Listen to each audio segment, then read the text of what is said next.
शहर की सबसे पुरानी गली में एक दुकान थी जिसमें बहुत सी गुड़ियाएं रखी हुई थी और उसे गुड़िया घर भी कहा जाता था। ये दुकान सबसे ज़्यादा बच्चों को आकर्षित करती थी, लेकिन वहाँ कोई ज़्यादा देर नहीं रुकता था। दुकान का मालिक एक बूढ़ा आदमी था, मिस्त्री चाचा। वो कहते थे हर गुड़िया अपने आप बनती है, मैं सिर्फ उन्हें जगह देता हूँ। लेकिन किसी ने ये ध्यान नहीं दिया कि उस दुकान की हर गुड़िया की आंखों में कुछ अजीब सा था।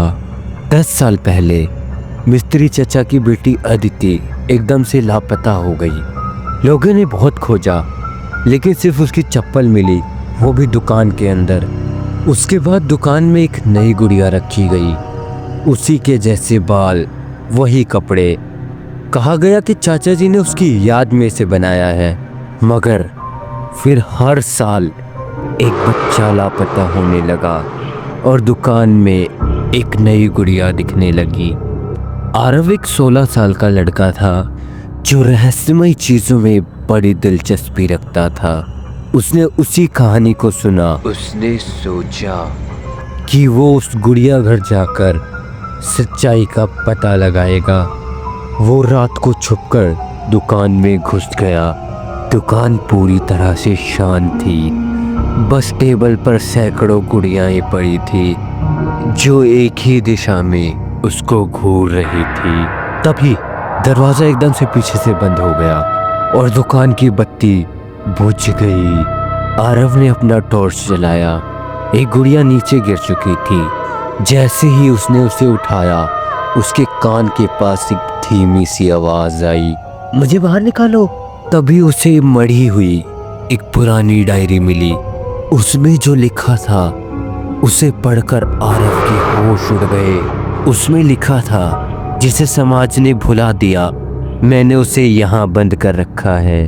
अब ये सब मेरी गुड़ियाएं हैं और अगर किसी ने इस डायरी को पढ़ा तो वो भी गुड़िया बन जाएगा।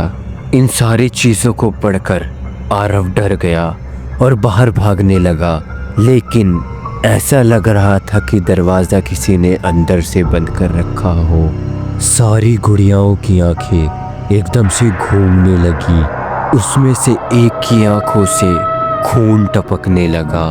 तभी एक गुड़िया खुद से चलने लगी और फिर जोर से बोली, तू अगला है।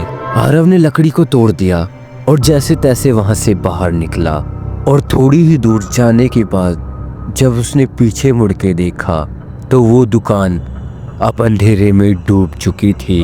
वो अपने साथ हुई इन सारी घटनाओं को पुलिस को बताने गया, तो फिर उसे जो पुलिस ने बताया, ये सुनकर उसकी आंखें फटी की फटी रह गई।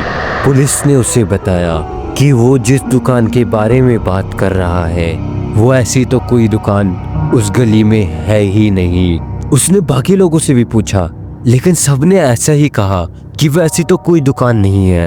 आरव अब कुछ भी सोचने समझने की हालत में नहीं था। जब वो घर लौटा तो उसकी माँ ने पूछा, बेटा ये प्यारी सी गुड़िया कहाँ से ले आए?